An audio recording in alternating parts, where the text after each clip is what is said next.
एकदम झटपट असं आपलं गावरान पिठलं भाकर तयार आहे। खूप सुरेख झालं आहे, पहा कसं दिसतंय। नमस्कार मंडळी, मी कोमल तुमच्या सगळ्यांचं आपल्या रेसिपी चॅनलमध्ये खूप खूप स्वागत करते। तर आज आपण पिठलं भाकरीची रेसिपी पाहणार आहे, पण पहिल्यांदा आज आपण पिठलं पाहणार आहोत आणि मग परत भाकरी पाहणार आहोत। तर आज आपण पिठल्याची रेसिपी पाहणार आहोत। तर चला तर मग सुरुवात करूया। पिठलं करणं खूप सोपं आहे, कांद्याशिवाय पिठलं करतो एवढं लक्षात घ्या। चला तर मग सुरू करूया।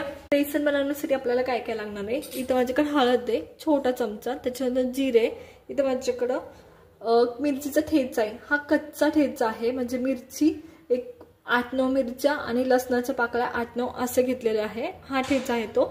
बेसन पीठ आहे, 5 माणसांसाठी बनवतोय तर अर्धा वाटी बेसन पीठ इनफ आहे। आपण पिठलं बनवतोय, झुणका नाही।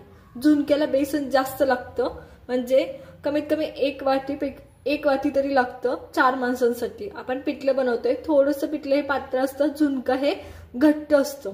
चला तर मग सुरुवात करूया। पिठलं बनवण्यासाठी तर मी तेल घेतले, तेलमध्ये आपण जिरी टाकतोय। जिरी व्यवस्थित तडतडू द्यायची।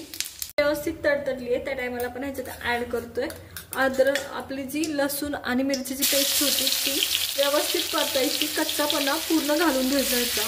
आणि जेवढं तुम्हाला तिखट हवी ना, हे झणझणीत असतं पिठलं, त्याच्यामुळे थोडंसं जर तिखट असेल तर ते छान वाटतं। त्याच्यामुळे जेवढं तुम्हाला तिखट हवी तेवढी तुम्ही ऍड करायची आहे। तर या पद्धतीने आता खूप जणांना कढीपत्ता घालायचा असतो, तर कढीपत्ता हा मिरची आणि लसणाची पेस्ट टाकायच्या आधी घालायचा, एवढं लक्षात घ्या। त्याच्यानंतर मी इथं हळद आहे ती ऍड करते। तर व्यवस्थित हळद ऍड केली आहे।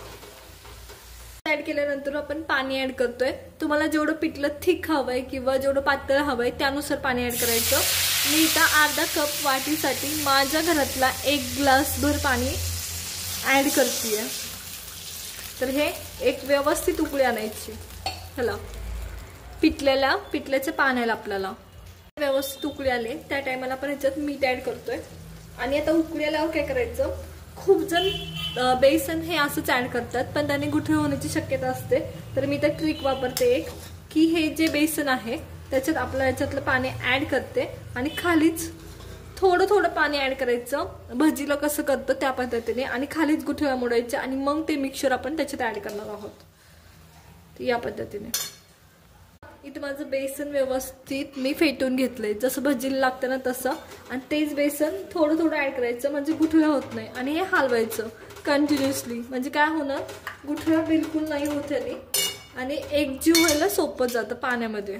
तर या पद्धतीने मी हे कंटिन्युअसली हलवून पाणी टाकल्यानंतर, आपलं बेसन टाकल्यानंतर हे आता आपलं बेसन झालंय। एक 5 मिनिटात होतं, पाणी गरम असल्यामुळं, तर खूप काय वेट करावा लागत नाही। तर हे बेसन आपलं रेडी आहे।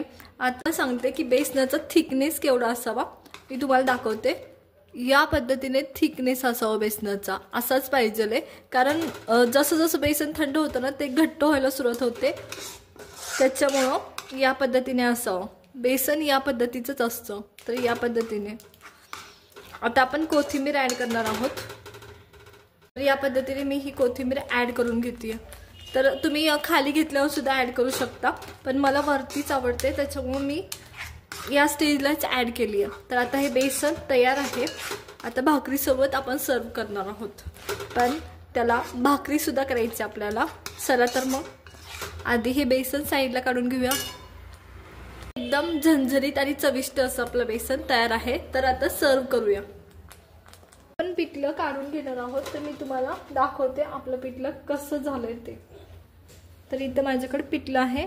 तर या पद्धतीने पिठलं होतं, हाच थिकनेस पाहिजे।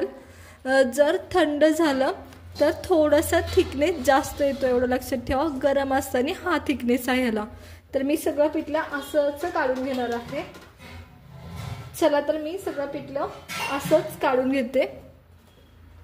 या पद्धतीने मी पिठलं सगळं असं काढून घेतलं। हे आपलं पिठलं तयार आहे। तुम्हाला हवं असेल तर थोडीशी कोथिंबीर टाका, आपण ऑलरेडी टाकली आहे त्याच्यामुळे मी परत वरण नाही टाकणार। आणि ही भाकर, तर नॉर्मली पिठलं भाकर हे स्टीलच्याच ताटात दिलं पाहिजे, कारण हा गावरान प्रकार आहे आपला। सांगा मला कसं वाटलं तुम्हाला आपल्या झणझणीत पिठल्याची रेसिपी कशी वाटली हे आम्हाला कमेंट करून नक्कीच सांगा। त्याचबरोबर आणखी कोणता झणझणीत पदार्थ तुम्हाला पाहायला आवडेल हे सुद्धा आम्हाला सांगा. भेटूया नवीन रेसिपी सोबत. तोपर्यंत धन्यवाद.